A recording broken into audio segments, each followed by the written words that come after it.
if it's okay with me, just taking up a few minutes in terms of potential business owner who actually wants to sell their distributor, but they're not ready right now, but ready in the next 2 years. So how do you keep engaged with them, making sure that, they're, because they've been asking questions, did you actually kind of like, hey, let me show me your financial, and like, how do you actually make sure that, they keep engaging with us for the next 2 years, if you don't mind just kind of giving a little bit tips, Tanya?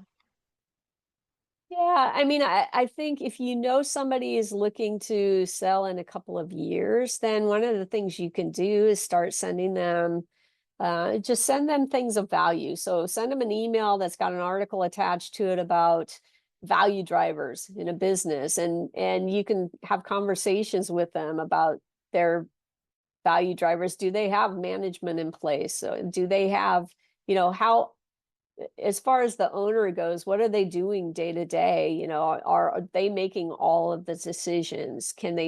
What do they do that they can start delegating? Because the one thing you have to realize about business owners,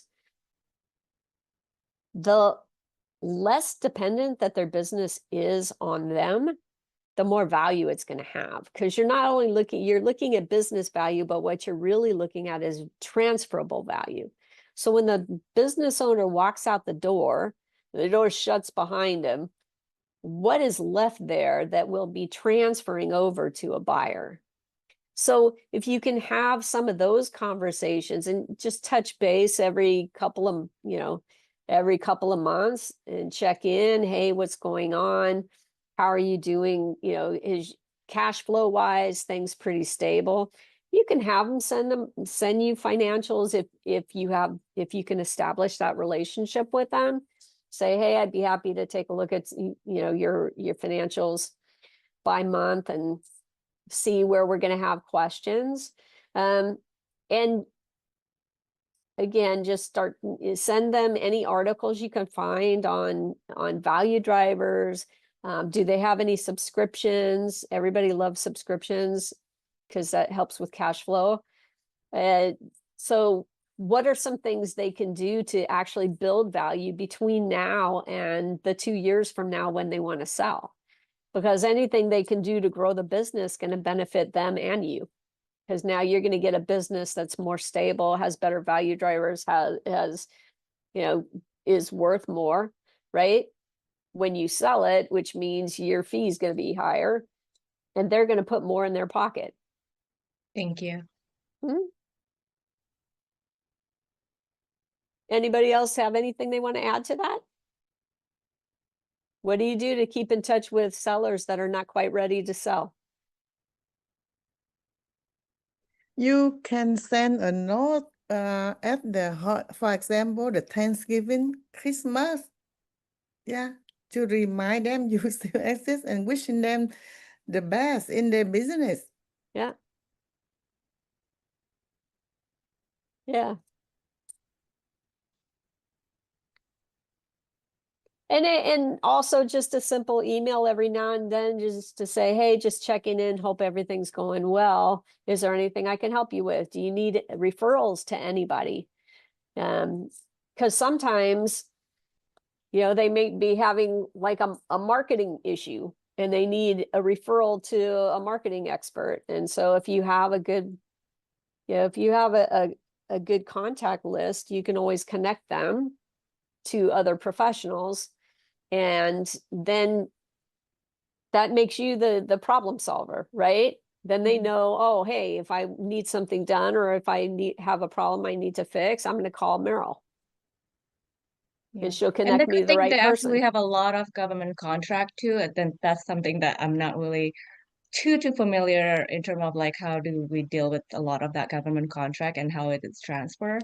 So that's Yeah. probably one of the thing I could actually start learning and uh, you know, getting a value on that. What kind of Thank you. business is it? It's a Distribution, you said? distributor, yeah, distribution for carbon and gloves.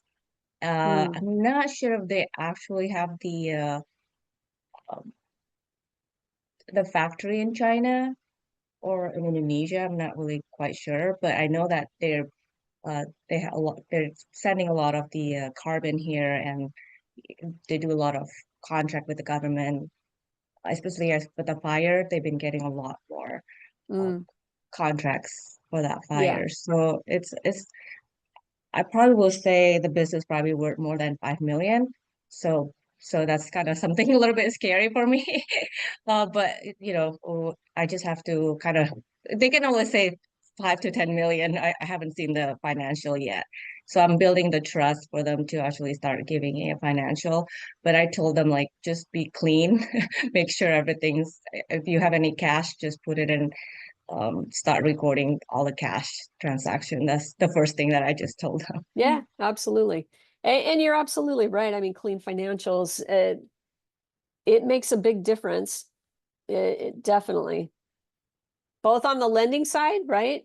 But also, on the buyer side, because if the financials are too messy, then it's a lack of trust.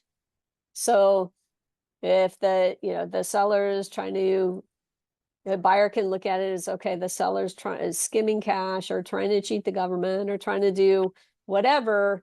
How do I know that the seller's being forthright and straight up with me? So when the books and records are clean though, and there's not a lot of adjustments, in the buyer's mind, they're like, oh wow, this person's running a business and just running a well-oiled machine. So it translates over into other things. They make assumptions that everything else is clean because the financials are clean, and they don't feel like they need to look under every rock. So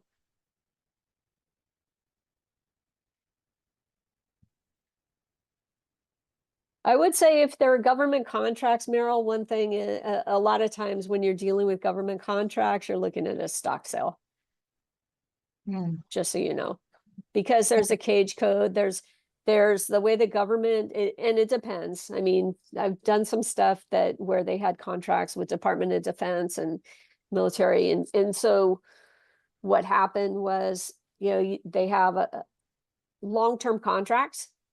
And those long-term contracts are with the corporation. And if the corporation is not sold, then basically the contracts have to go back out to bid.